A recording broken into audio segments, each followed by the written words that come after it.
마가복음 5장 22절부터 25절까지 말씀입니다. 회당장 중에 하나인 야이로라 하는 이가 와서 예수를 보고 발 아래 엎드려 간곡히 구하여 이르되 내 어린 딸이 죽게 되었사오니 오셔서 그 위에 손을 얹으사 그로 구원을 받아 살게 하소서 하거늘 이에 그와 함께 가실새 큰 무리가 따라가며 애워싸 밀더라. 12해를 혈류증으로 알아온 한 여자가 있어. 여기까지만 읽겠습니다.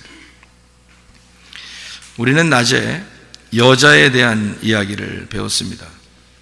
여자 귀네라는 여인인데 이 여자는 마리아, 그리고 성경에서 말하는 사마리아 여자, 요한복음에서만 말하면 마리아, 그리고 사마리아 여자, 가늠한 여자, 이런 여자들 이야기할 때 귀네라는 여자를 이름을 썼습니다. 그건 바로 우리에게 똑같이 적용되는 그런 말씀이기 때문에 우리도 그런 여인이다 이런 이야기를 했죠. 마가복음 5장의 이 특징을 가만히 여러분이 살펴보시면 마가복음 5장의 특징을 우리가 알 필요가 좀 있습니다. 왜 이거 알 필요가 있냐면 마가복음 5장의 이 특징을 보면은요, 이런 특징이 있어요.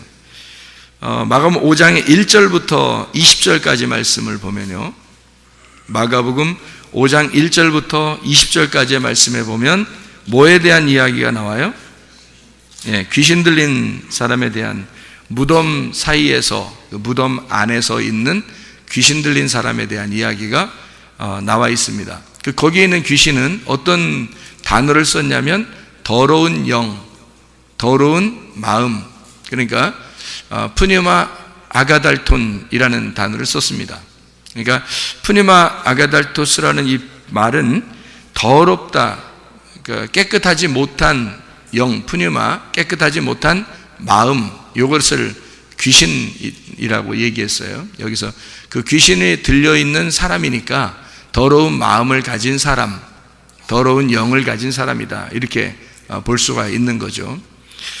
그리고 이제 그 이야기가, 귀신 들린 이야기가 다 끝난 다음에 이제 야이로의 딸과 예수의 옷에 손을 댄 여자, 그리고 그 딸이 이제 구원함을 받아서 부활하는 그런 장면이 이제 마가복음 5장 전체에 나와 있는 것을 보아서 여기에 있는 이야기는 바로 이렇게 연결이 됩니다. 어떻게 연결되냐면 이 이야기는 마가복음 3장에 나와 있는 14절 나와 있는, 마가복음 3장 14절에 나와 있는 12를 세우셨으니 자기와 함께 있게 하시고 또 보내사 전도도 하며 15절에 귀신을 내쫓는 권능도 가지게 하려 하심이로라. 16절에 이 12를 세우셨으니, 이렇게 되어 있습니다.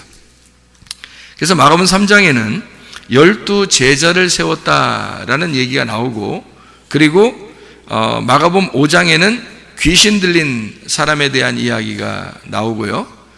그리고 이어서 회당장 야이로가 나오고, 그리고 회당장의 아내 격이 되는 그 여인, 한 여인, 귀네라는 그 여인이 나와서 12년 동안 혈류증을 앓는 이야기가 나오고, 그리고 그 딸이, 회당장의 딸이 12살인데 그 12살 먹은 딸이 죽었다 하는 그런 이야기가 나와요. 그리고 이제 부활시켜서 살아났다, 달리다굼 해서 살아났다는 이야기죠. 그러면 여기서 우리 이제 이제 성경을 봐야 되죠. 왜 여기서 이제 이어서 이렇게 써 있는지를 우리가 봐야 될 겁니다. 그죠? 그러니까 마가복음 3장에 나오는 12제자가 있죠. 그죠? 그러니까 이 성경은 누구에 대해서 쓴 내용이겠어요? 제자들에게, 바로 나에게, 하나님을 아는 자들에게 쓴 내용이에요, 이 성경책이. 그러면 마가복음 5장은 틀림없이 지금 누구에게 쓴 얘기예요? 제자들에게, 누구? 나에게 쓴 내용이라는 거죠. 그러면은 마가복음 5장 1절부터 20절의 내용은 뭐예요? 귀신 들린 자에 대한 이야기예요. 그죠? 그리고 마가복음 5장 22절에는 회당장 야이로가 나오고요. 마가복음 5장 25절에는 12의 혈류증 여인이 나오고, 마가복음 5장 42절에는 12살 먹은 회당장 딸이 나온다 이 말이에요. 그러면 이게 다 뭐예요?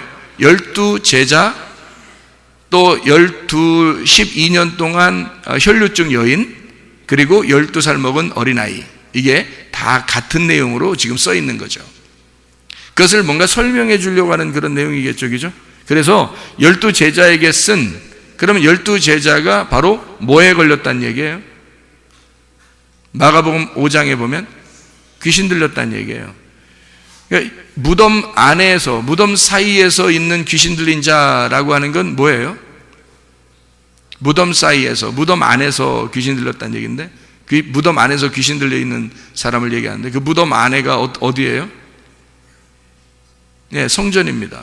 성전 안에서 귀신 들려 있는 자가 있는 거예요. 누구를 얘기하는 거예요? 예, 지금으로 말하면 나죠. 나. 그러니까 제자를 얘기하는 겁니다. 그러니까 제자들이, 자, 설명을 잘 다시 한번 들어봐야 돼요. 제자들이 귀신 들린 자가 되었다. 귀신 들린 자는 뭐를 하나로 표현하려고 했던 것이다? 회당장 야이로라고 하는 것을 표현하려고 했던 거다. 회당장 야이로는 누구다? 12년 동안 혈류증 여인이다.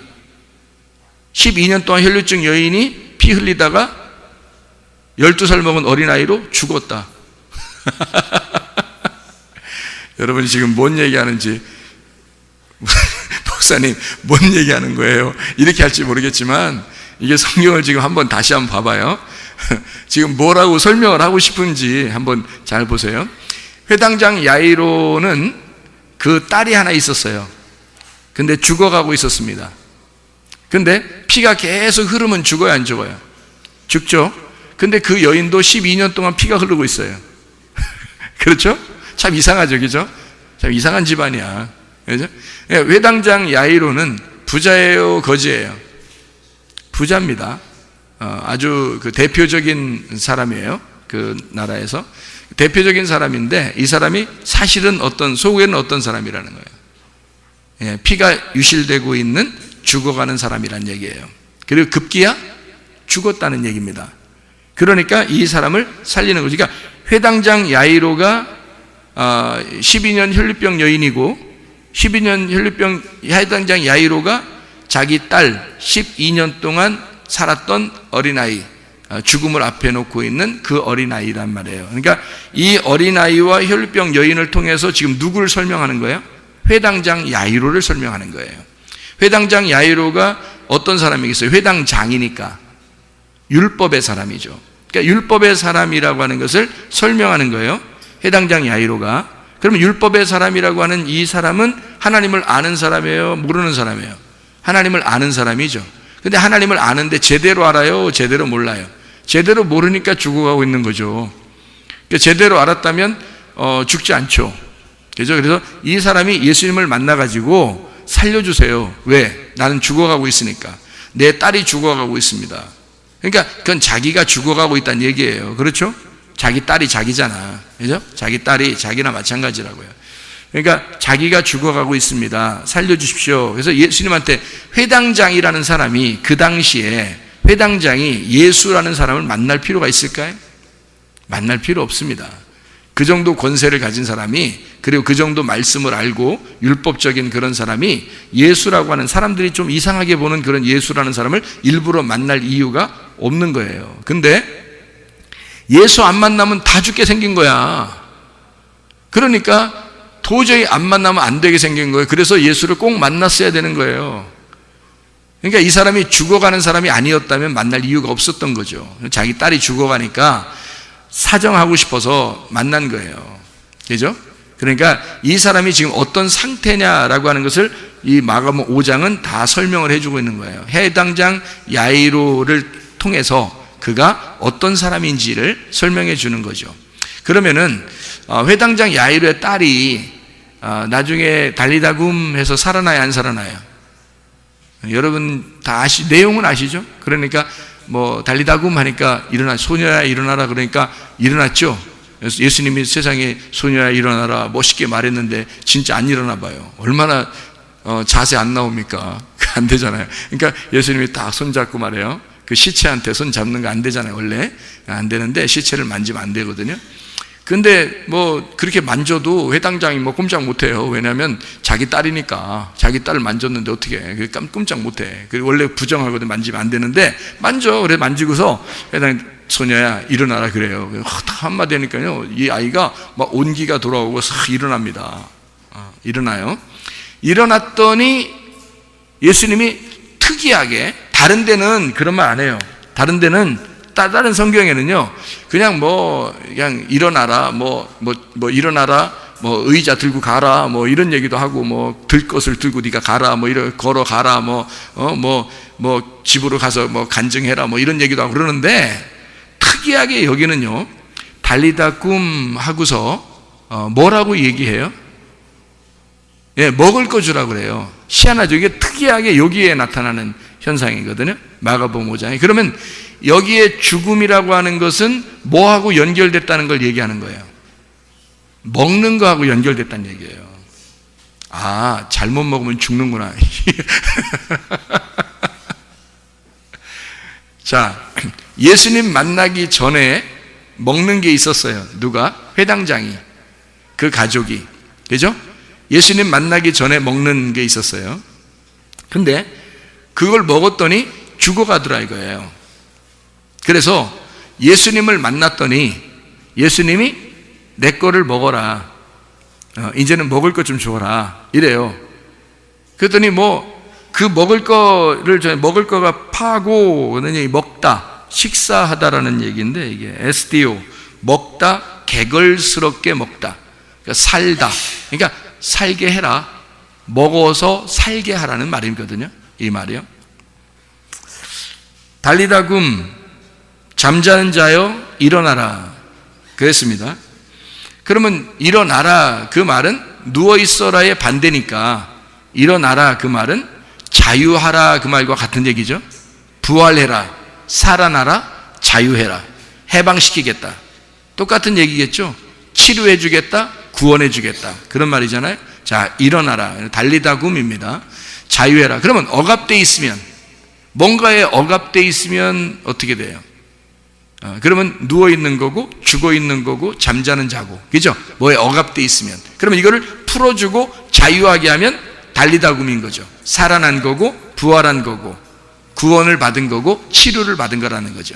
그러니까 누워있다라는 말은 병들었다는 얘기고, 일어나라는 말은 치료받았다는 얘기가 되겠습니다. 그죠? 예, 그러니까 다시 말하면 예수 그리스도가 이렇게 왔어요. 와서 예수님을 만나고 그 죽어 있는 그 아이에게 달리다 굼 했어요. 그 말은 예수 그리스도를 만나서 그가 죽어 있는 자가, 그러니까 왜 이런 얘기가 있죠. 나사로도 안 죽었을 때는 예수님이 안 왔죠. 나사로, 요한복음 11장에. 근데 나사로가 다 죽는 것까지 기다리고 죽은 지 며칠 만에 예수님 오시죠. 그러니까 죽은 걸 확인하고 오시는 거잖아요. 그죠? 다시 말하면 완전히 죽어야 살린다는 얘기입니다. 완전히 죽어야. 그러니까 이 아이도 완전히 죽은 거예요. 그러니까 내가 완전히 죽은 거야. 자, 누가 죽을 거라는 얘기예요, 여기? 누가 죽었다는 얘기예요? 딸이 죽은 거예요? 회당장 야이로가 죽은 거예요? 회당장 야이로가 얼마나 기세등등한 사람이었겠어요. 이해가 돼요? 그렇게 기세등등한 자기가 그 딸의 죽음 앞에 무너져 버리는 거야. 그러니까 자기가 죽는 거야. 자기가 죽어 있는 그 사람에게, 자기가 죽어 있으니까 예수님이 달리다 굼 시키는 거예요. 이 사람을 살려주는 거란 말이에요. 다시 말하면 내가 죽은 자리에 예수님께서 생명이 되셔서 너를 자유케 하겠다, 너를 치료하겠다, 그 말이죠. 그러니까 자기가 죽은 것이 없으면, 자기가 아직도 살아있으면 죽을 때까지 주님이 기다리는 거죠. 죽을 때까지. 그러니까 요한복음 11장에서도 나사로라고 하는 사람이 죽을 때까지 기다리는 거예요. 그래서 죽고 난 다음에 예수님이 가가지고 나사로야 일어나라, 나사로야 나와라, 이런 얘기 하잖아요. 예, 나오라는 얘기는 어떻게 해요?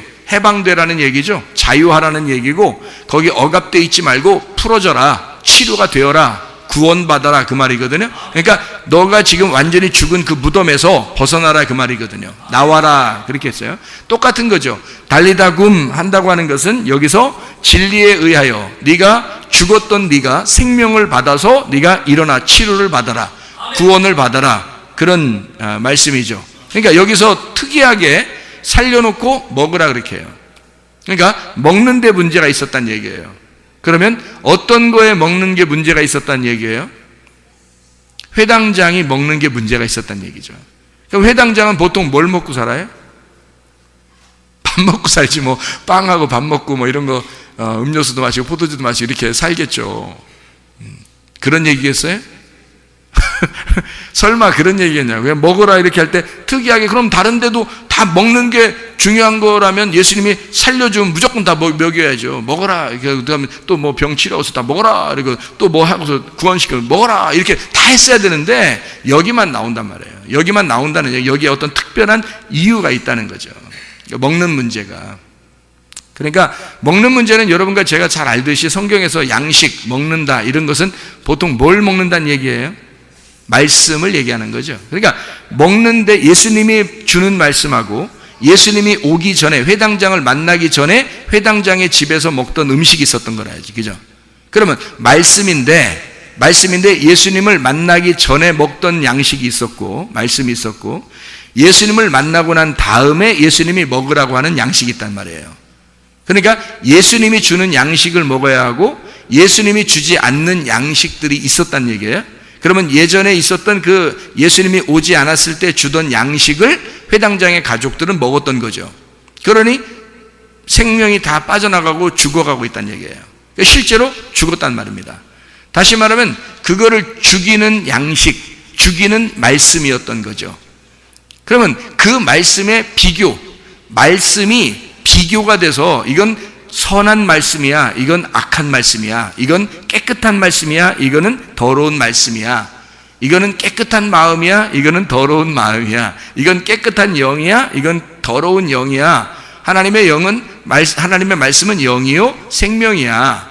그러면 귀신의 말씀은 귀신의 영이고 귀신의 사망이야. 뭐 이런 얘기가 되겠죠, 그죠? 그러니까 그 말씀, 먹는 양식에 대한 이야기인데 그 먹는 양식에 하나는 나를 죽이는 말씀이 있고 나를 살리는 말씀이 있다는 거지. 그거를 두 개를 나누어서 설명하는 장면이 어디겠어요? 그러니까 여기 회당장 야이로의 이야기가 나오기 바로 전에 성전 안에, 다시 말하면 무덤 안에 귀신 들린 자, 그가 먹던 양식이 뭐였다는 거예요? 그러니까 귀신의 양식. 그러니까 성전 안에 있었던 영, 성전 안에 있었던 말씀, 성전 안에 자기들이 먹던 율법, 이런 얘기란 말이에요. 성전 안에서 자기들이 먹던 말씀들. 자, 이해가 되겠어요? 그러면 성전 안에서 먹던 이 회당장이니까 회당 안에 성전 안에 회당장이니까 이 사람은 틀림없이 율법으로 살던 사람이란 말이에요. 그런데 예수님을 초청할 수가 없어요, 원래는. 그런데 죽어가니까 할 수 없이 복음을 초청한 거예요. 그래서 자기가 죽어가니까 살고 싶어서, 사람이 병이 나서 너무 힘들면요, 진짜 낫기만 했으면 좋은 거죠. 진짜 죽어가는 사람이 살기만 했으면 좋다, 이런 얘기하는 것처럼 정말 죽어가고 있으니까, 너무 아프니까 낫기만 했으면 좋겠다는 거예요. 그러니까 이 사람이 이런 상태니까 예수님을 초청한 거예요. 이런 상태니까. 자기가 그런 상태가 아니라면 절대 예수를 초청할 사람이 아니죠, 이 사람이. 그러니까 자기가 어떤 상태니까 예수님을 초청하게 되었다, 그런 이야기가 되죠. 그러니까 이게 다 연결됐다는 얘기를 우리가 지금 제가 설명하느라고 그래요. 자, 12제자, 그리고 귀신 들린 자. 이제 귀신 들린 자면 우리가 귀신 들렸다, 이런 의미가 아니고, 그게 어떤 말씀을 가지고 있었던 사람이냐라는 그런 말이죠. 처음에는 어떤 말씀을 가지고 있었겠어요? 율법이라고 하는 거짓의 말씀, 하나님과 내용이 다른 그런 자기들끼리의 어떤 해석을 한 그런 말씀들, 자기의 의견이 충분한 그런 자기 견해가 있는 말씀들을 가지고 있었다는 거죠. 그러니까 이 사람이, 대표적인 사람이 누구라고? 회당장 야이로라고. 회당장 야이로니까 이 사람은 12회 12년 동안 피가 흘리는 아내를 두고 있고, 그리고 실제로 죽어가는 딸을 두고 있단 말이에요. 그러니까 이 가족은 세트로 지금 하나의 사람을 설명하기 위해서 세트로 지금 죽어가고 있는 겁니다. 이해가 되겠죠? 세상에서 죽은 자를 예수님은 뭐라고 불렀어요? 달리따고 하기 전에 이 소녀를 뭐라고 했어요? 죽었다 그랬어요? 잔다 그랬어요? 세상에서는 죽었다고 했지만 예수님 안에서는 모두 다 잠을 자는 것이단 말이에요. 다시 말하면 어떻게 됐다고? 살아있다는 얘기입니다. 예수님 안에서는 살아있다. 여러분이 예를 들어서 지금 오늘 죽으면요, 죽었을까요? 살아있을까요? 살아있습니다. 여러분이 오늘 죽으면 오늘 살아있습니다. 여러분의 몸은 시체는 아무래도 장례를 치러야 되겠죠. 근데 여러분의 영혼이 여러분 자신이니까 여러분 영혼은 하나님께서 어떻게 만나고 있겠죠. 그러니까 살아있는 거죠. 죽어있는 게 아니죠. 그러니까 예수님은 차원을 넘어서 세상에서는 죽은 자지만 예수님 안에서는 차원을 넘어서 그가 잠을 자는 살아있는 자로 보는 거죠. 차원을 넘어서. 그러니까 하나님의 생명의 눈으로는 모두 다 살아있는 거예요. 하나님의 생명의 눈으로는. 근데 세상 사람들의 눈으로 보면 죽었다 살았다, 죽었다 살았다 딱 구분하는 거죠. 죄인이다 아니다, 눈 소경이다 눈 떴다, 이렇게 나누어. 세상 사람들이 볼 때는 그렇게 나누는 거고, 하나님 눈으로 볼 때는 소경이 아닌 거죠. 이해가 되겠어요? 죽은 자가 자는 것 뿐이고요. 하나님의 눈으로 보면 악한 자가 오히려 구원을 받을 만한 의인이 될 수 있는 거죠. 그러니까 하나님의 눈으로 볼 때는 그렇단 말이에요. 그러니까 병자는 어떻게 돼요? 하나님의 눈으로 보면 치료가 된 자가 보는 거죠. 병자는. 죽은 자는 살아있는 자로 보이니까. 그러니까 잠시 잠을 자고 있는 것 뿐이다. 다시 말하면 살아있는데 잠을 자고 있는 자녀들이니까 잠을 깨우는 거죠. 자, 나사로를 부활시킬 때도 예수님이 뭐라 그래요? 나사로야 나와라 그래요. 아니 죽은 자를 뭐 이렇게 부활해라 뭐 멋있게 막 손을 막 떨면서 막 이렇게 막 힘을 주고 막 이렇게 좀 장풍하듯이 막 그냥 바위를 깨뜨리, 그 왜 못하겠어? 뭐 하려마지 뭐 하나님 예수님이 뭐 그 정도 못하겠어? 손에다가 기를 모아가지고 이거 손가락 뭐 힘을 좀 줘가지고 말이에요, 바위에다가 한번 힘을 쏴버리면 말이에요, 이게 그냥 막 바위가 팍 터지고, 그 속에는 죽은 자가 막 팍 부활해서 그냥 사지가 갑자기 쫙 풀려가지고 나오면 진짜 멋있을 거 아닙니까? 진짜. 그런데 그냥 뭐 그런 거 하나도 없이 뭐 바위도 옮겨라 그러고 니네가 옮겨라 그러고 뭐 그리고서 뭐 나사로 보고 나와 뭐 이러고 이런단 말이에요. 나사로야 나와라 뭐 이렇게 그렇게 하고, 그리고 이제 또 수족을 매가지고 이렇게 나왔으니까 끼뚱끼뚱 이렇게 나왔을 거 아닙니까? 이렇게 끼뚱이 나오니까 니네가 풀러줘라 또 이러고요. 그 자기가 한 번에 해결할 수 있는 거를 안 하고 다 자기 사람들을 보고 하라 그래요. 그러면서 그걸 같이 경험하라 그러는 겁니다. 이 나사로는 예수님이 볼 때는 뭐예요? 죽음 너머에 살아있는 자로 본 거예요. 그래서 나오라고 한 거예요. 죽은 사람으로 본 게 아니란 말이에요. 죽은 사람을 봤다면 뭐 살아나라라고 하든지 부활해라라고 하든지 뭘 했어야 돼요. 그리고 멋있게 표현도 좀 더 멋있게 했어야 되는데 그렇지 않고 그냥 옆에 있는 것처럼 일리 와 나와 뭐 문 닫고 있는 사람처럼 말이에요. 나와 뭐 이렇게 얘기한단 말이에요. 참 희한하죠. 그러니까 문 열어주는 것도 그 사람이 하는 게 아니라 예수님이 열어주는 게 아니라 사람들을 보고 문 열어 그러면서 나와 이제 이렇게 얘기한 거잖아요. 그 안에 있는 나사로 보고 똑같은 현상이에요. 그러니까 예수님은 살아있는 그 자녀들에게 잠을 깨우면 되지 이렇게 생각하는 거예요. 그러니까 죽음 너머에는 반드시 살아있다는 겁니다. 그러니까 살아있는 존재로 예수님은 보고 있는 거고요. 우리들이 볼 때는 선과 악으로, 죽은 자와 산 자로, 또는 죄인과 의인으로, 소경과 눈뜬 자로 이렇게 딱딱 나누어 보잖아요. 그게 선악과예요. 그게 선악과. 그런데 예수님의 눈은 그렇지 않죠. 예수님의 눈은 죽은 자로 보는 게 아니라 살아있는 자로 보는 거예요. 다 눈뜬 자로 보는 거예요. 소경으로 보는 게 아니고, 죄인으로 보는 게 아니라 의인으로 보는 거예요. 자기가 용서할 거니까, 다 용서했으니까 그렇게 보는 거예요. 그러니까 예수님의 눈에는 다 병든 자로 보는 게 아니라 치료된 자로 보는 거예요. 병든 자가 아니고. 그러니까 그냥 뭐 예수님은 그냥 손을 댔다면 그냥 치료받죠. 그게 예수님이라고 하는 믿음 자체란 말이에요. 예수님이라는 믿음, 그 믿음이 일하시는 거란 말이에요. 그 믿음이. 그러니까 그가 낫는 거죠. 살아나는 거고. 자, 무슨 말인지 알겠죠? 하나님은 그래서 우리를 절대 죽은 자로 포기하지 않는다는 얘기입니다. 하나님 우리를 절대 죽은 자로 포기하지 않는다는 거예요. 계속 우리를 살아있는 자로 보고 있다는 얘기예요. 그러니까 희망 있는 거야, 우리가. 하나님의 눈으로 보니까 우리가 희망 있는 거야. 내 눈으로 보면 희망이 없죠. 자기 눈으로, 사람들의 눈으로 보면, 세상 사람들의 눈으로 보면 희망이 없어요. 근데 예수님의 눈 안에서는 다 산 자들이니까 희망이 있는 거예요. 살아있는 자니까. 이미 죽어있는 자면 희망이 없죠. 그래서 여기서 사람들은 죽었다고 얘기하고 예수님은 살았다라고 얘기하는 거예요. 자고 있다, 잠시 자고 있는 거다라고 얘기하는 거죠. 그건 자는 자들에게 대한 희망이잖아요. 그죠? 이미 죽었다 그러면 희망이 없죠. 사람들이 볼 때 죽은 거지 예수가 볼 때 죽은 건 아니란 말이에요. 자, 무슨 말인지 알겠죠? 그래서 결국에는 이 이야기가 누구를 깨우기 위해서예요. 회당장 야이로를 깨우기 위해서예요. 그러니까 여기 12년 혈류병 여인과 그 다음에 그 12살 먹은 이 아이의 죽음을 통해서 누가 지금 혈류병이 있고 누가 지금 죽어가고 있냐면 회당장 야이로가 그렇게 되고 있는. 그래서 회당장 야이로가 누굴 만나니까 해결되는 거예요? 예수라는 복음을 만나니까 해결되는 거란 말이에요. 그러니까 여기 여러분 지금 나사로 얘기를 좀 했으니까 나사로 얘기를 조금 더 할게요. 나사로라는 얘기가 신약에 몇 번 정도 나올까요? 이게 나사로가 라자로스라는 단어인데 이게 엘 아자르라는 구약에 있는 엘 아자르, 그게 아브라함의 종 이름이죠.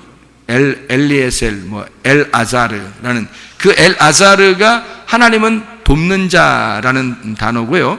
그게 이제 돕는 배필 같은 그런 단어예요. 보혜사 같은 거고요. 하나님은 돕는 자다 할 때 엘 아자르라는 단어를 쓰는데 그게 나사로라는 단어가 나오는데 이게 신약 성경에 몇 번 정도 나올까? 제가 한번 나사로라는 이름을 라자로스라는 이름을 다 찾아봤어요. 신약에 나오는 라자로스를 다 찾아봤다고요. 나사로 나오는 걸. 다 찾아보니까 몇 번 나오냐면 누가복음 16장에 한 번 나오고요. 그리고 요한복음 11장에 나오고 요한복음 12장에 나오더라고요. 3번만 딱 나옵니다. 그러니까 3번이 이제 이렇게 3번이 한 단어만 나오는 게 이제 나사로에서 16장에 누가복음 16장에 하나 둘 셋 넷 4번이 나오고요. 그리고 요한복음 11장에 하나 둘 셋 넷 다섯 6번이 나오고요. 요한복음 12장에 하나 둘 셋 넷 5번이 나옵니다. 그러니까 몇 번 안 나와요. 그러니까 장수로 말하면 요한복음 11장하고 12장에는 누가 나오는가 하면 나사로가 예수님의 그 친구, 진짜 사랑하는 그 나사로 있잖아요. 그 죽었다가 살아난 나사로 할 때는 요한복음 12장에 나오는 거고, 나사로를 살려준다 할 때 나오는 건 요한복음 11장이에요. 그러니까 요한복음 11장하고 요한복음 12장은 둘 다 죽은 나사로 살리는 그 얘기만 나오는, 그 사람만 나오는 거예요. 우리가 잘 아는 누가복음 16장에는 거지 나사로, 그거만 나오는 겁니다. 그러니까 나머지는 하나도 안 나와요. 신약에 나사로라는 이름이 하나도 안 나와요. 요것만 딱 나와요. 그러면 뭔가 전해주는 의미가 좀 있겠죠. 그러면 거지 나사로, 부자를 만났다고 하는 그 거지 나사로, 거지라는 이 거지 나사로가요, 거지가 푸토코스라는 단어거든요. 거지, 아무것도 없다, 거지라는 말. 그래서 거지라고 하는 거를 또 이제 성경을 쭉 다 찾아봤어요. 거지라고 나오는 그 단어, 푸토코스라는 단어를 신약의 전체가 다 푸토코스가 얼마나 나오나 봤더니 마태복음부터 요한계시록까지 몇 번이 나오냐면요, 하나, 둘, 셋, 넷, 다섯, 여섯, 일곱, 여덟, 아홉, 열, 열하나, 열둘, 열셋, 열넷, 열다섯, 열여섯, 열일곱, 열여덟, 열아홉, 스물, 스물하나, 스물둘, 스물셋, 스물넷, 스물다섯, 스물여섯, 스물일곱, 스물여덟, 스물아홉, 서른, 서른하나, 서른둘, 서른셋, 33번이 나와요. 이 거지라는 푸토코스라는 단어가 다 적어봤더니 그 중에서 이제 마태복음 5장 3절에 여러분 아시죠? 마태복음 5장 3절은 뭐라고 돼 있어요? 심령이 가난한 자는 복이 있나니 천국이 저희 것이며, 이렇게 돼 있죠. 그러니까 천국을 가는 자는 심령이 가난한 푸토코스. 근데 이 거지가 거지 나사로 할 때의 거지예요. 그게 같은 입장에서 쓴 단어들이란 말이에요. 그래서 마태복음만 몇 개 이렇게 읽어보면, 마태복음만 몇 개 읽어보면요, 마태복음 5장 3절에 심령이 가난한 거지, 그 가난하다는 말이 거지란 말이고요.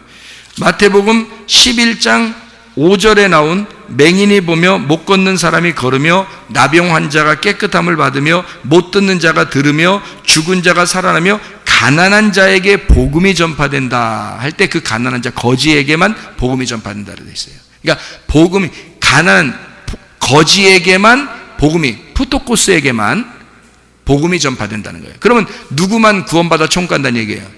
거지만 천국 간다는 얘기예요. 거지만. 그러니까 누구만 아브라함의 품에 들어가 있다는 얘기예요? 아브라함은 하나님의 품이고 하나님 아버지의 품이란 얘기예요. 말씀의 품에 들어간다는 얘기는 거지만 들어간다는 얘기예요. 거지만. 그러니까 거지에게만 복음이 전파되니까. 그게 성경에 나와 있는, 지금 마태복음만 몇 개 읽어도 그렇단 말이에요. 그리고 이제 뭐 19장, 마태복음 19장 21절에 보면, 19장 21절에 보면 예수께서 이르시되 내가 온전하고자 하냐, 가서 내 소유를 팔아 가난한 자들에게 주라 그랬어요. 가난한 자들에게 주라. 그리하면 하늘에서 보화가 내게 있으리라. 그리고 와서 나를 따르라. 이렇게 되어 있거든요. 이 가난한 자, 거지를 얘기하는 겁니다. 그러면 거지는 예수를 말하는 것이고, 먼저는 예수님을 말하는 것이고, 진짜 예수가 있는 자를 말하는 거죠. 그러니까 거지에게 소유를 팔아 나누어 주라라고 하는 건 그들에게 복음을 나누라, 이런 말이거든요. 그러니까 네가 진짜 온전하려고 하다면 그렇게 해라, 그런 얘기고요. 26장 마태복음 26장 9절의 말씀에 보니까 이것을 비싼 값에 팔아 가난한 자들에게 줄 수 있었겠도다. 이건 무슨 얘기인지 아시죠? 이게, 그죠? 향유값 깨뜨린 거예요. 그랬더니 11절에 뭐라고, 예수님이 뭐라고 하냐면, 가난한 자들은 항상 너희와 함께 있잖아. 나는 항상 함께 있지 않잖아. 이렇게 얘기해요. 이거는 죽음을 준비하기 위해서 한 것이다 라고 얘기하기 때문에, 예수님은 죽으시는 예수님은 한 번 죽잖아요. 그 한 번 죽으시는 그 예수님에게는, 예수님은 항상 있는 건 아니잖아요. 한번 죽음을 위해서 있는 거니까. 근데 나머지 가난한 자들은 항상 있대요. 그 말은 뭐예요? 예수는 항상 살아있다는 얘기예요. 예수는. 그러니까 항상 거지와 함께 있다는 얘기입니다. 거지들과 함께 있다. 그러면 그게 어떤 거지를 말하겠어요? 틀림없이? 예, 심령이 가난한 자를 말하는 거예요. 마음이 가난한 자, 마음이 거지인 자들과만 함께 한다는 얘기예요. 그 사람들만 천국 간다는 얘기예요, 이게. 그러면 여러분 보세요. 마가복음 5장에 회당장 야이로가 거지겠어요, 부자겠어요? 부자죠. 회당장이니까 부자인데, 이 부자를 뭘로 만들어야 돼? 거지를 만들어야 되는 거야. 그래야 이 사람을 구원하는 거야. 그래서 부자라고 이제 성경에 쓴 단어들을 또 제가 한번 다 찾아봤거든요. 플루시오스라는 단어인데, 그 부자라는 단어를 다 찾아보니까 몇 개 정도가 나오냐면, 또 뭐 이렇게 하나 이렇게 뭐 세면 많아요. 이게 좀 있어요, 좀 있는데 뭐 돼요. 읽을까요? 뭐 한 몇 개라고 숫자 안 세도 되겠죠? 이렇게 있어요. 그럼 누가복음에만 있는 부자를 한번 볼까요? 누가복음에만 있는 부자. 그러니까 가난한 거지는 지금 마태복음만 봤잖아요. 그러니까 부자는 지금 누가복음 것만 한번 보자고요. 어떻게 나오나, 부자가 특징이 어떤 식으로 나오나 한번 보자고요. 누가복음 6장에 24절을 보면 이렇게 되어 있습니다. 그러나 화 있을진저 너의 부자들이여, 너희는 너희의 위로를 이미 받았도다. 부자는 이미 위로를 다 받았다는 거예요. 그러니까 자기가 이 땅에서 혼자 잔치하는 거예요. 그러니까 하나님 나라의 잔치가 아니고 자기가 혼자 잔치하는 사람이 혼자 잘났다는 거죠. 혼자 말씀 안에서 그냥 잔치하는 거예요, 이 사람이. 이게 부자인데요. 또 12장에 나옵니다. 누가복음 12장. 여러분 12장 보면 뭐 아시죠? 12장. 12장에 16절을 보면 이렇게 되어 있습니다. 또 비유로 그들에게 말하여 이르시되 한 부자가 그 밭에 소출이 풍성하매 할 때 그걸 어떤 부자라고 그래요? 어리석은 부자이죠, 그죠? 어리석은 부자에 대한 이야기가 나와요. 그때 부자란 단어를 쓴 거예요. 플루시오스요. 그리고 이제 그 14장의 12절을 보니까요. 누가복음 14장 12절 보니까 또 자기를 청한 자에게 이르시되 네가 점심이나 저녁이나 베풀거든 벗이나 형제나 친척이나 부한 이웃을 청하지 마라. 그러니까 부자는 데려오지 말라는 거예요. 혼인잔치에 부자는 데려오지 마라. 잔치가 일어나면 부자는 데려오지 마라. 들었건대 그 사람들이 너를 도로 청하여 내게 가품이 될까 하노라 할 때 그 부자라고 썼습니다. 그러니까 부자는 자기 거를 절대 그러니까 다른 사람에게 구걸을 하지 않는 사람을 얘기하는 거예요. 그러니까 자기가 다 아는 거야. 자기가 다 알고 다 가지고 있고 자기는 풍성한 거예요. 그래서 다른 사람에게 그냥 나눠주면 자기는 구걸 안 해요. 한마디로 구하지 않는단 말이에요. 말씀을 구하지 않아. 자기가 다 가지고 있다고 생각하니까. 16장 1절입니다. 우리가 이제 부자에 대한 이야기. 또 제자들에게 이르시되 어떤 부자에게 청지기가 있는데 그가 주인의 소유를 낭비한다는 말이 그 주인에게 들린지라 이렇게 할 때 1절에 나오고요. 19절에 누가복음 16장 19절에 한 부자가 있어 자색옷과 고운 베옷을 입고 날마다 호화롭게 즐기더라 할 때 나사로 가난한 거지 나사로하고 부자와 거지 나사로 얘기할 때 누가복음 16장에 19절부터 31절까지 설명하는 거 아시죠? 그래서 누가복음 16장에는 1절과 19절과 21절 그리고 22절 이렇게 부자에 대한 이야기가 16장에 나오고요. 그리고 18장에 23절에 보면 18장 23절을 보면 그 사람이 큰 부자이므로 이 말씀을 듣고 심히 근심하더라. 예수님께서 부자가 하나님 나라 들어가는 게 낙타가 바늘구멍 들어가는 것보다 어렵다 할 때 그 말 할 때 그 부자예요. 그 부자는 거기다 또 쓴 겁니다. 25절에도 그렇게 나와 있죠. 그죠? 낙타가 바늘귀 들어가는 것보다 부자가 하나님 나라 들어가는 게 너무 어렵다. 이렇게 할 때 그 부자를 똑같이 썼습니다. 19장 2절 말씀 삭개오라 이름하는 자가 있으니 세리장이요 또한 부자라 이렇게 되어 있죠. 그죠? 부자라.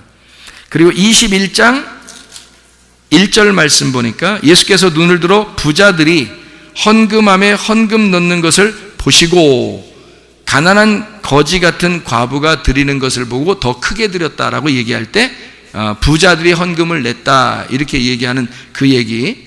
부자들은 자 특징을 보니까 어때요? 지금 우리가 누가복음만 쭉 봤거든요. 특징을. 그럼 부자들은 어떤 특징을 갖고 있어요? 자기가 풍성하죠.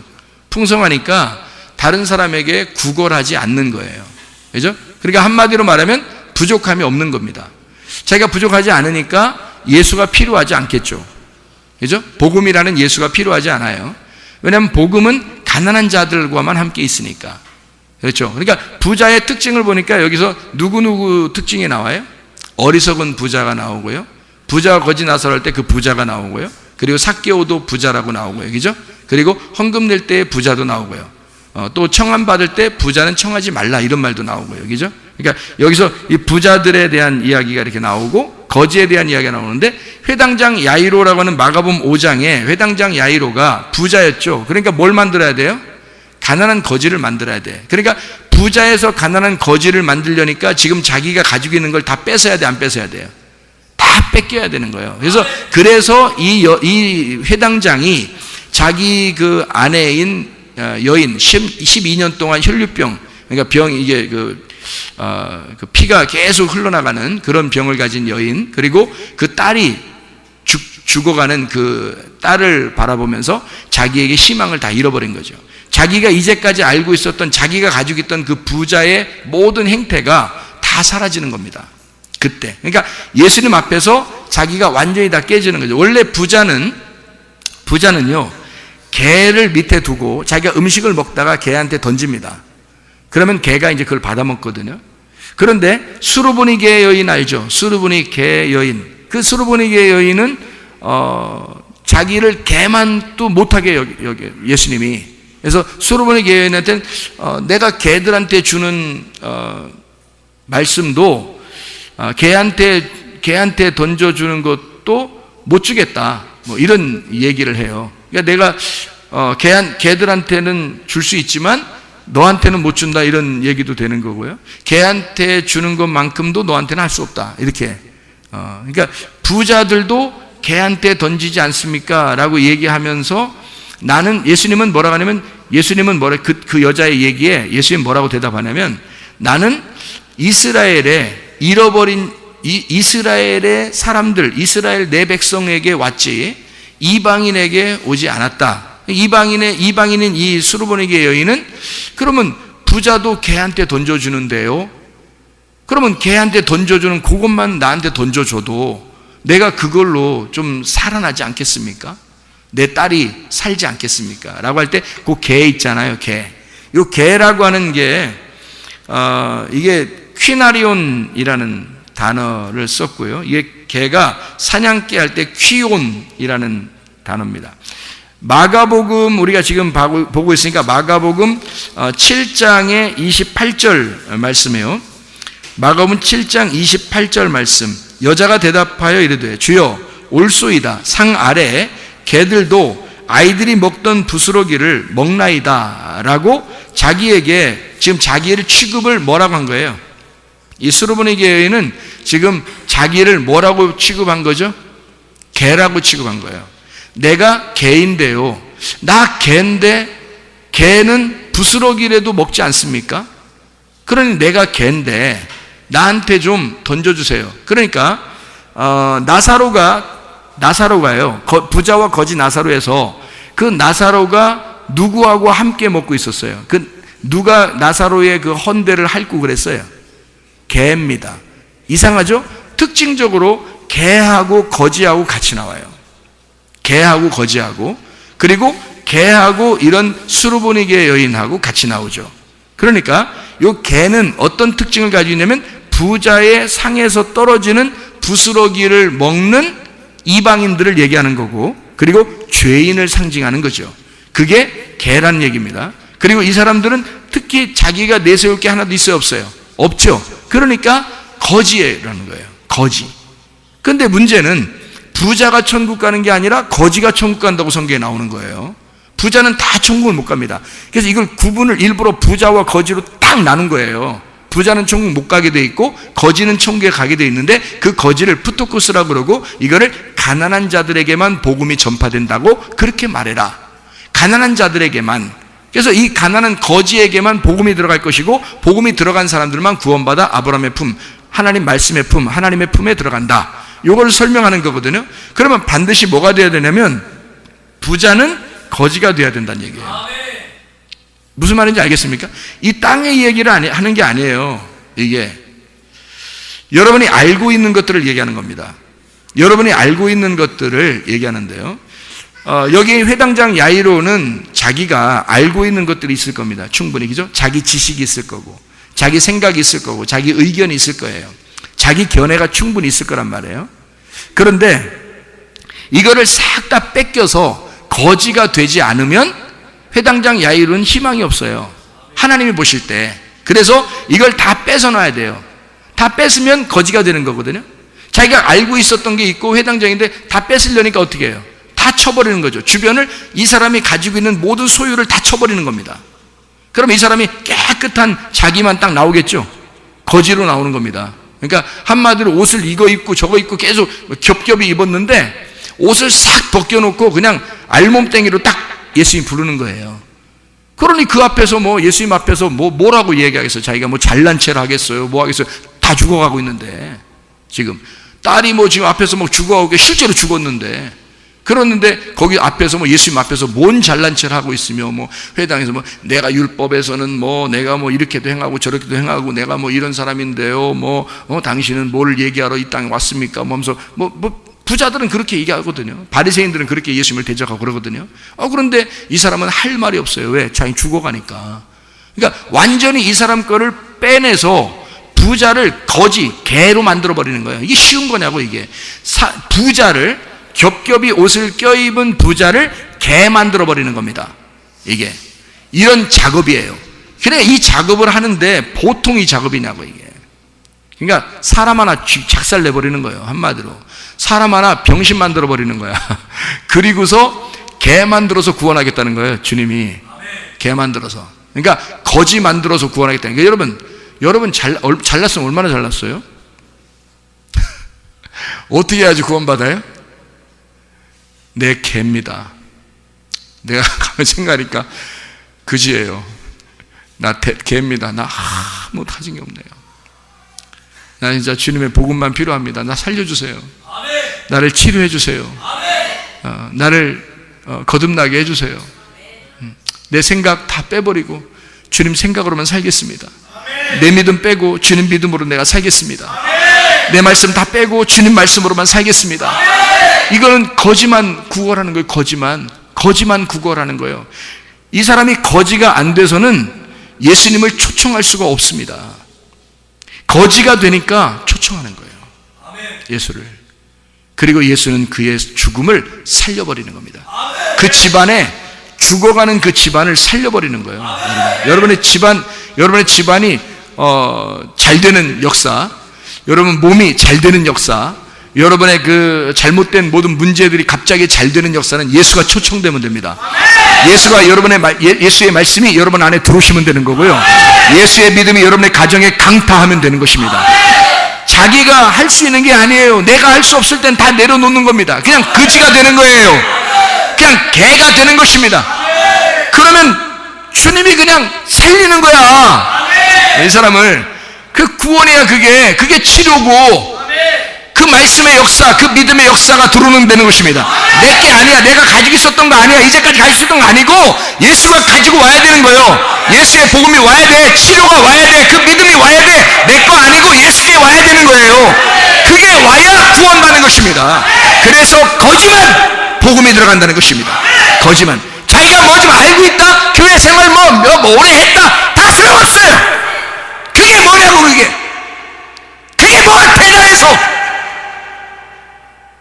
저도 태어날 때부터 뱃속부터 그렇게 신앙생활을 오래 하고 목사 되고 신학 공부하고 열심히 했던 사람이에요.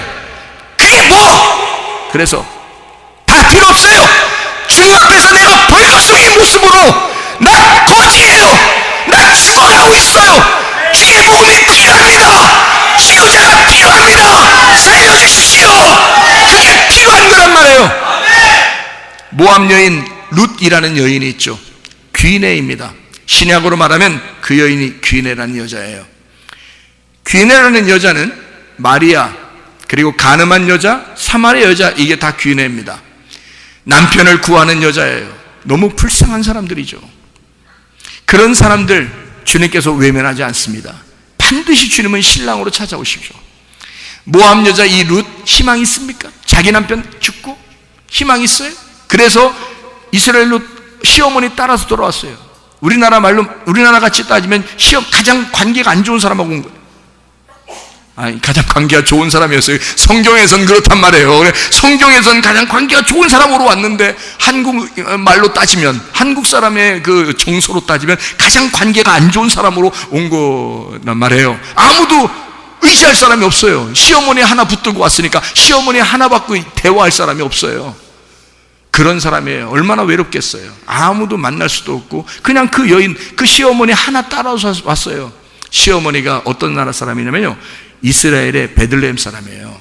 다시 말하면 말씀입니다. 베들레헴에서 예수가 태어나잖아요. 그러니까 그 하나님의 거듭난 그 장소란 말이에요. 하나님의 거듭난 장소에서 온 여인, 그 여인을 따라서 모압 여자가 전혀 구원받을 수 없는 여자예요. 여러분과 저 같은 그런 귀인입니다. 전혀 희망 없는 여자가 그 여인, 베들레헴에서 온 여인, 그 여인 시어머니 따라서 온 거예요. 하나님의 말씀 붙잡고 따라온 겁니다. 와서 아무 희망이 없는데 그 여자가 우연히 어딜 들어갔다고요? 하나님의 계획 속에서 보아스의 밭에 들어갔어요. 보아스의 밭에 들어갔는데 세상에 놀랄 일이 벌어진 거예요. 그 땅이 보아스의 밭인 거예요. 그래서 거기에 들어가서 막 웃음꽃이 없었던 보아스의 밭에 룻이 들어가니까 갑자기 여인이, 이쁜 여인이 하나 오니까 여러분과 제가 아무리 얼굴이 못생겼어도요, 주님은 이쁘게 보십니다. 교회, 보아스의 밭이 교회인데요, 이 교회에서 여러분 다 누가 못생겼어, 누가는 뚱뚱해, 누구는 키 작아,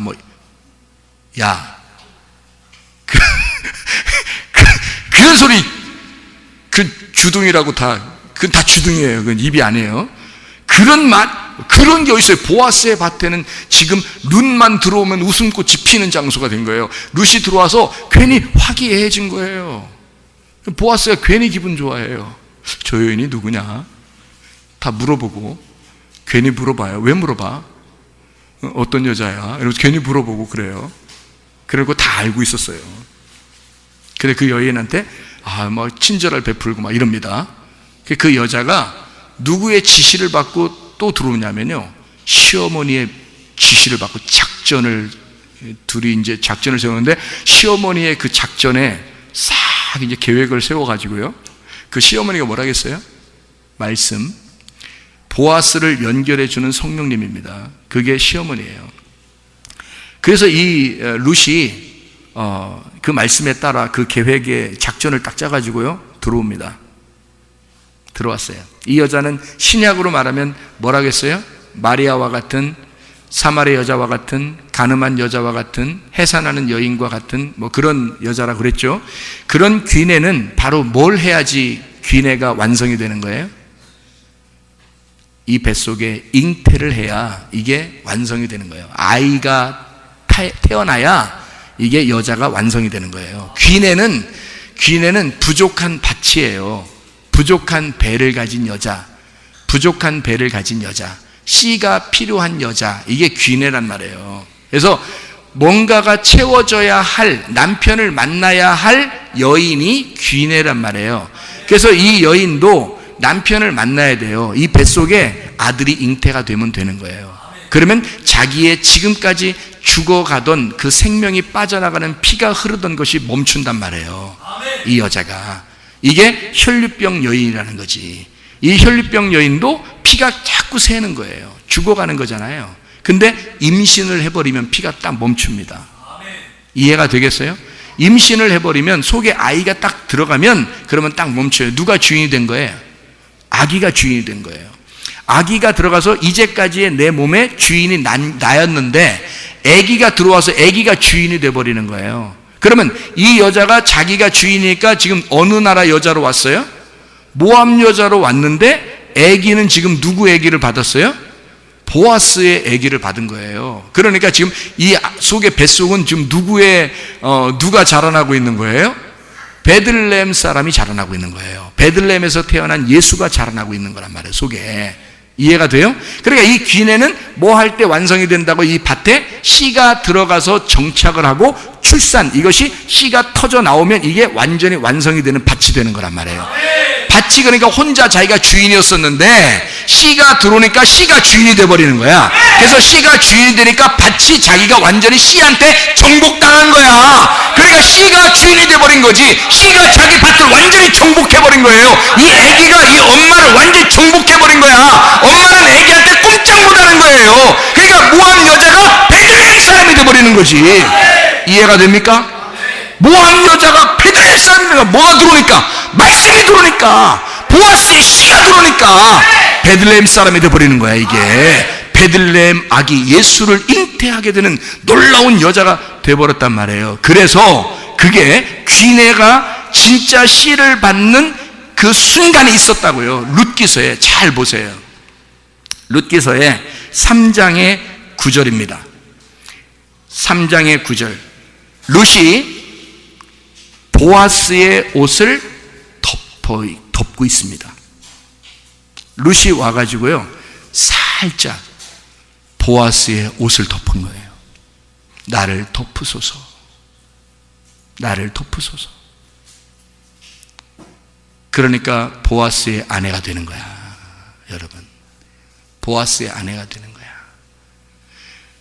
말씀이 이 속에 들어와 임신이 되면, 그러면 이 여자는 신분이 바뀌어버리는 거예요.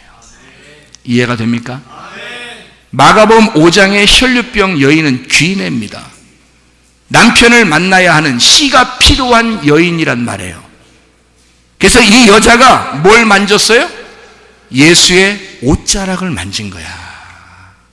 무슨 말인지 이제 감이 잡히셔야지. 배도 잡히고 사과도 잡히고 포도도 잡히고. 이 여자가 왜 옷을 만졌겠어요? 룻이 보아스에게 자기를 덮으소서, 내가 당신의 옷의 밑에 있습니다. 혈루병 여인이 예수님의 옷자락을 만지며 나는 이 옷자락을 만지면 낫을 것이다, 이 남자가 나의 남편이 될 것이고 이 남자가 나에게 이 말씀이라는 씨를 줄 것이다, 나는 이 남자의 말씀을, 이 남자의 아이를, 이 속에 예수를 잉태하게 될 것이다, 나는 살아날 것이다, 죽은 내가 살아날 것이다, 병들어 죽어갈 내가 살아날 것이다, 이거를 믿는 것입니다. 이 여자가 나는 당신의 아내요, 나는 당신을 바라볼 사람입니다, 나는 당신의 옷을 날 덮어소서, 나를 살려주소서, 나를 치료해 주소서. 말씀이 여러분 속에 들어가 일하시게 하시길 바랍니다. 기도하겠습니다. 우리 하나님 앞에 간절하게 한번 기도합니다. 주여, 세 번으로 기도합니다. 우리 하나님, 나는 귀인입니다. 나는 희망이 없는 여인이에요. 주여, 나를 살려주소서, 나를 치료해 주소서, 나를 구원해 주소서. 주여, 세 번 기도합니다. 주여,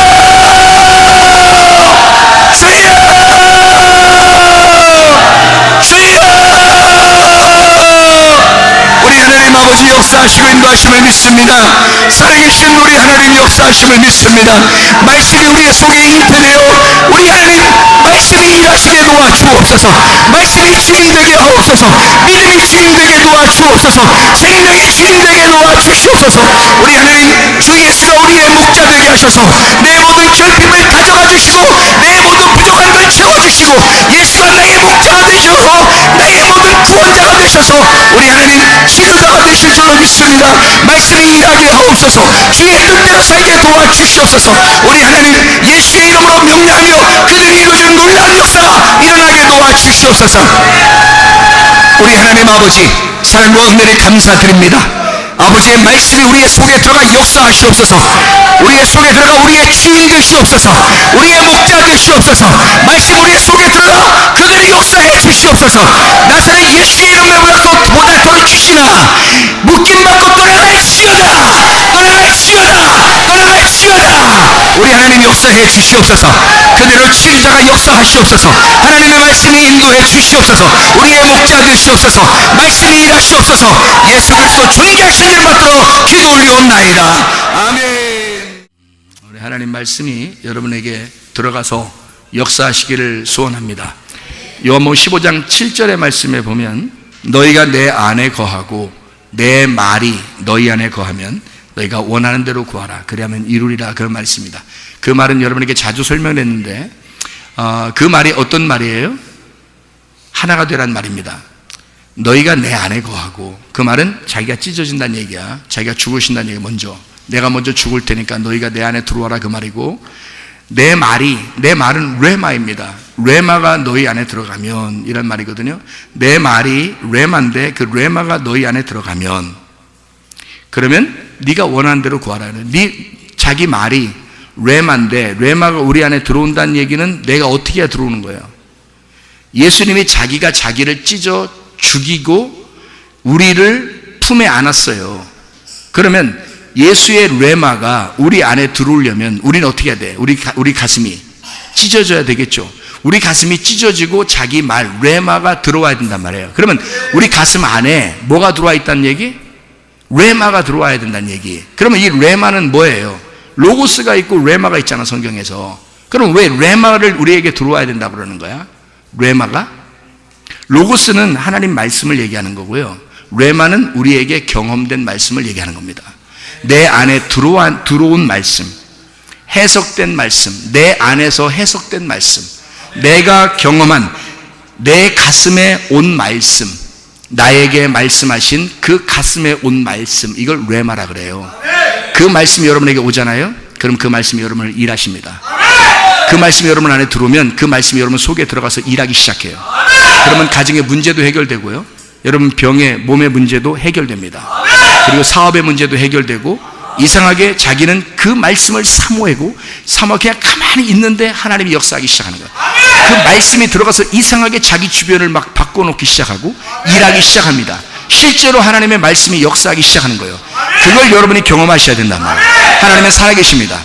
죽은 하나님이 아니에요. 그 소녀를 달리다 보면서 살리는 그 하나님은 지금도 살아 역사하신 하나님입니다. 너희가 내 안에 거하고 내 말이 너희 안에 거하면, 그 말씀이 너희 안에 들어가 너의 원함이 나의 원함이 될 것이고 내 원함이 너의 원함이 되어서 네가 원하는 대로 그대로 다 이루어질 것이다. 다시 말하면 너의 원함과 내 원함이 같은 거니까, 너의 가슴 속에 그 말씀을 받은 그 말씀과 내가 같은 거니까, 서로 하나니까 나의 소원이 너의 소원이고 너의 소원이 나의 소원이야. 그러니까 네가 생각만 해도, 네가 원하기만 해도 다 이루어진다는 얘기지. 이해가 되십니까? 그 말씀이 일하시도록 여러분이 스스로 주님을 의지하시길 바랍니다. 주님을 믿고 의지하는 거예요. 주님 맡아주세요. 주님 내가 아닙니다. 주님이 하셔야 됩니다. 주님이 일하셔야 합니다. 보세요. 내가 회당장 같은 야이로라면 12년 동안 피가 흘러야 하고 그 소녀처럼 죽어야 합니다. 그러면 주님이 그때 달리다금 일으키는 거예요. 죽은 나사로야 살아나라. 그렇게 되는 거죠. 그러니까 부자는 동일하게 부자들끼리 연결되죠. 그러면 부자들은 다 하나같이 다 납작하게 만들어 놓습니다. 하나님이 거지를 만들어 놓고 거지가 되면 그때 구원하는 거예요. 삭개오가 부자였죠. 근데 그 부자는 어떻게 돼요? 삭개오 부자가 돌 무화과 나무 위에 올라가니까, 그러니까 그 바로 밑에 타이밍이 딱 맞는 겁니다. 거기서 타이밍이 맞잖아요. 그러니까 돌무화과가 뭐 하는 게 돌무화과예요? 돌무화과. 나무가 돌 같은 거야. 한마디로 말하면 열매가 안 맺는 무화과 나무예요. 열매가 안 맺는 무화과 나무니까 씨가 없는 거야. 씨가 없는 삭개오가 자기가 씨 없다고 고백하는 거예요. 나 사실 씨 없는 죽은 자예요. 내가 귀냅니다. 나 죽은 자예요. 그래서 돌무화과 위에 올라가서 기다리고 있는 거예요. 주님을 보기만 하고 싶은 거예요. 알고 싶은 거예요. 주님이 가다가 돌무화과 위에 올라가 있구나. 너 거지 됐구나. 너 씨 없다고 나에게 이렇게 고백하는 거 보니까 거지 됐구나. 내가 오늘 네 집에 갈게. 가난한 자에게만 복음이 전파되는 거니까, 가난한 자만 구원하는 거니까 네가 오늘 거지 나사로가 됐구나. 그러면 나는 너를 구원해야지, 이 말입니다. 이해가 돼요? 그러니까 부자를 거지 만들어서 구원해야 되니까 이런 놀라운 일이 어딨냐고요. 그러니까 하나님께서 그걸 깨뜨려 버리는 겁니다. 이 속을 다 부셔버리는 거예요. 그리고 날 찢어버리는 거야. 그리고 하나님의 레마의 말씀을 집어넣는 거죠. 그럼 그 말씀이 들어와서 내가 거지니까 내 힘 하나도 없는 거죠. 내 힘 하나도 없으니까 그 말씀을 의지하는 겁니다. 주님, 말씀이 들어오셔서 말씀이 일하시겠구나. 주님 일하십시오. 나는 힘 없습니다. 나는 그대로 이 생활을 그대로 할 테니까, 나는 그대로 생활을 하고 있지만 난 주님만 의지하겠습니다. 주님이 일하실 거라 난 믿습니다. 결국에는 그렇게 치료받을 걸 난 믿습니다. 결국에 그렇게 문제가 해결될 걸 난 믿습니다. 그렇게 하나님께서 결국엔 나에게 이런 물질적인 것도 해결해 주실 걸 믿습니다. 나는 주님을 의지합니다. 그대로 가겠습니다. 그러나 주님께서 일하십시오. 그러면 주님이 바쁘시고 우리는 하나도 안 바쁜 거야. 우리는 주님에게 다 맡겼으니까, 내 모든 결핍을 주님께 맡겼으니까, 그러면 주님은 바쁘셔. 나는 그때부터 편한 거야. 그러면 어느 날 해주시는 거야. 우리 마음을 편하게 해주시면서 그대로 일을 이루시는 거예요. 하나님께서요.